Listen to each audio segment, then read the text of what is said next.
Item: SCP-1428. Code name: Jinwu. Object Class: Keter. Special Containment Procedures: SCP-1428-1 is currently contained at Area 108, and is housed in a tungsten cage within a 1.5 meters x 2 meters x 1.5 meters incinerator unit. The walls of the unit are constructed in 3 layers. The innermost layer is composed of fireproofed concrete at a thickness of 30 centimeters. The intermediary layer is composed of lead at a thickness of 15 centimeters. And the outermost layer is composed of concrete at a thickness of 10 centimeters. SCP-1428-1 is to be incinerated 3 times daily, at 12 a.m., 8 a.m. and 4 p.m., at a temperature of 400 degrees centigrade, for a period of 30 minutes. Under no circumstances are any personnel to enter the containment chamber or make direct physical contact with SCP-1428-1. Repair and replacement of equipment is to be carried out by remote-controlled drones.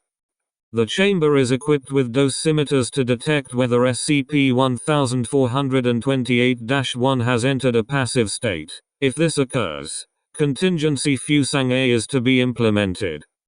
SCP-1428-2 is to remain under surveillance for anomalous activity, and the site is to be enclosed with electrical fencing.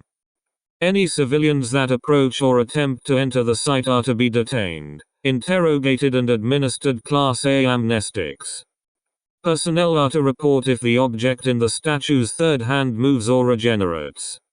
No fewer than 5 D-Class personnel are to be kept on site and restrained for the purpose of carrying out contingency fusing A.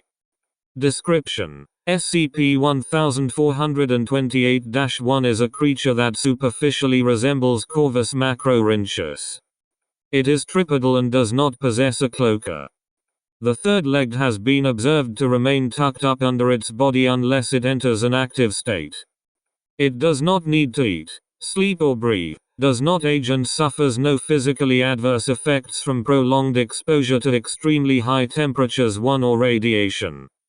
SCP-1428-1 has never been observed to communicate, and its intelligence is unclear.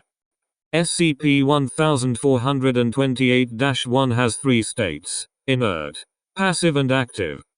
While inert, it demonstrates no anomalies other than those previously stated. Passive states are marked by gamma radiation emission at varying intensity.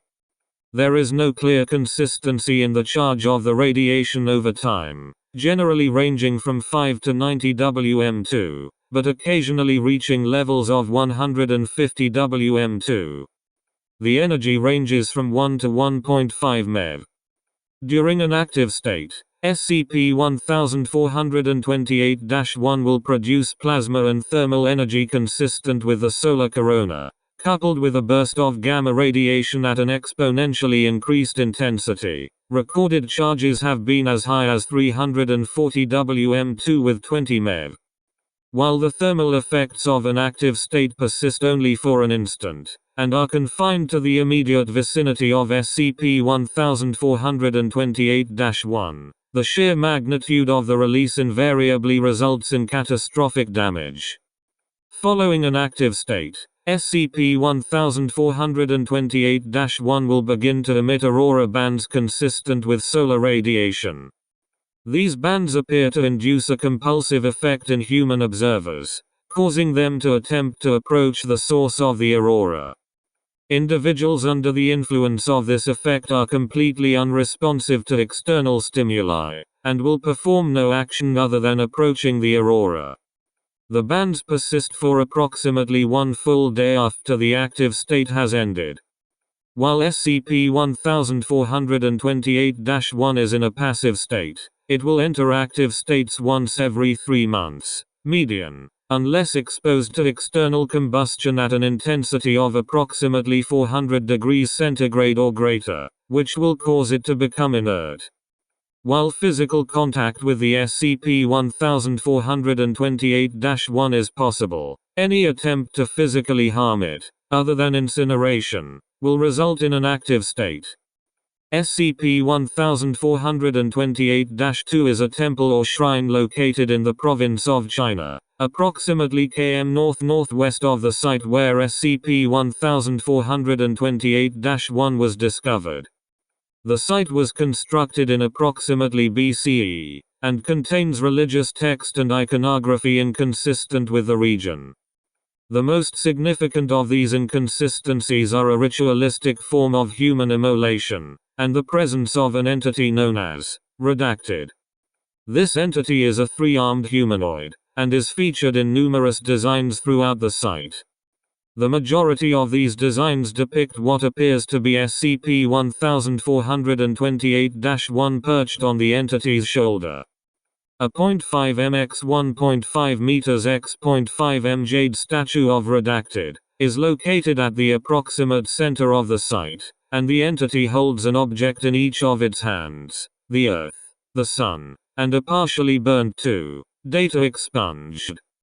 This is genuine instead of being constructed of jade, and shows no signs of decomposition despite being at least redacted years old. Additionally, while biologically dead, it generates a temperature of 30 degrees centigrade, and has been observed to make subtle movements. It will occasionally fixate upon individuals that enter its range of sight and open its mouth as though trying to speak. After analyzing several texts recovered from the site and considerable testing, it is confirmed that human immolation in SCP-1428-2's vicinity will effectively cause SCP-1428-1 to skip its next active state. If immolation occurs, the data expunged will begin to gesticulate as though silently laughing, and the burnt tissue on its being will regenerate at a rate proportional to the number of individuals killed by the procedure. Addendum 1428-001. Contingency Fusang A. The intensity of incineration on SCP-1428-1 is to be increased to 800 degrees centigrade. If SCP-1428-1 does not revert to an inert state within 30 seconds, one Class D personnel housed at SCP-1428-2 shall be immolated.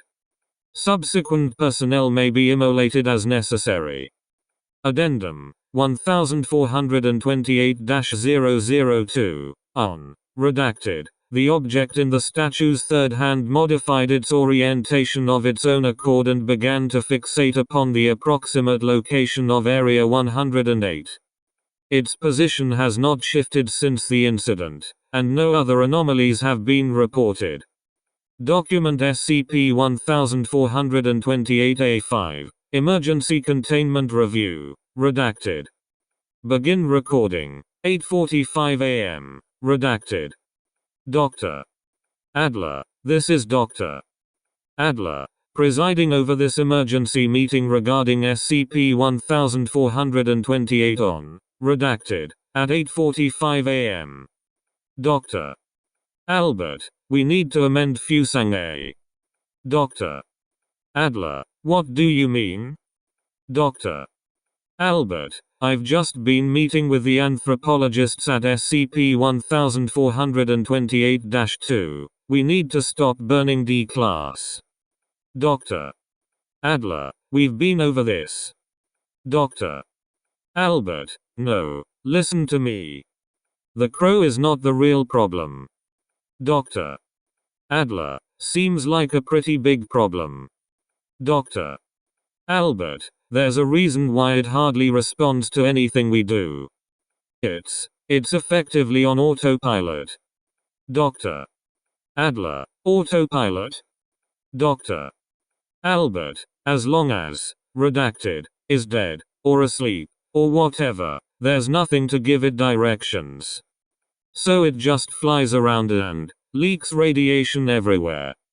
Dr. Adler, and the active states? Dr. Albert, that's part of a ceremony. The followers of Redacted could survive the radiation. Dr. Adler. Well, this is all terribly interesting, but I'm not sure how that. Dr. Albert. When we start burning people at the temple, the crow senses it as a similar type of ceremony, so it doesn't enter an active state. But burning people in that place has a completely separate consequence. If we let that thing finish regenerating, it will attempt to contact the sun, which is where the crow supposedly came from, and where Redacted currently is. Dr. Adler. What will it say? Dr. Albert. I don't know. The designs were so eroded we could only translate one word from the message. Dr. Adler. Which is? Dr. Albert. Brief. End recording. 8:48 a.m. Redacted. Footnotes. 1. No limit to this ability has yet been found. It has been observed to withstand temperatures in excess of 1 million degrees centigrade. 2. Upon discovery, roughly 78% of its flesh was burned. The current percentage is closer to 69%.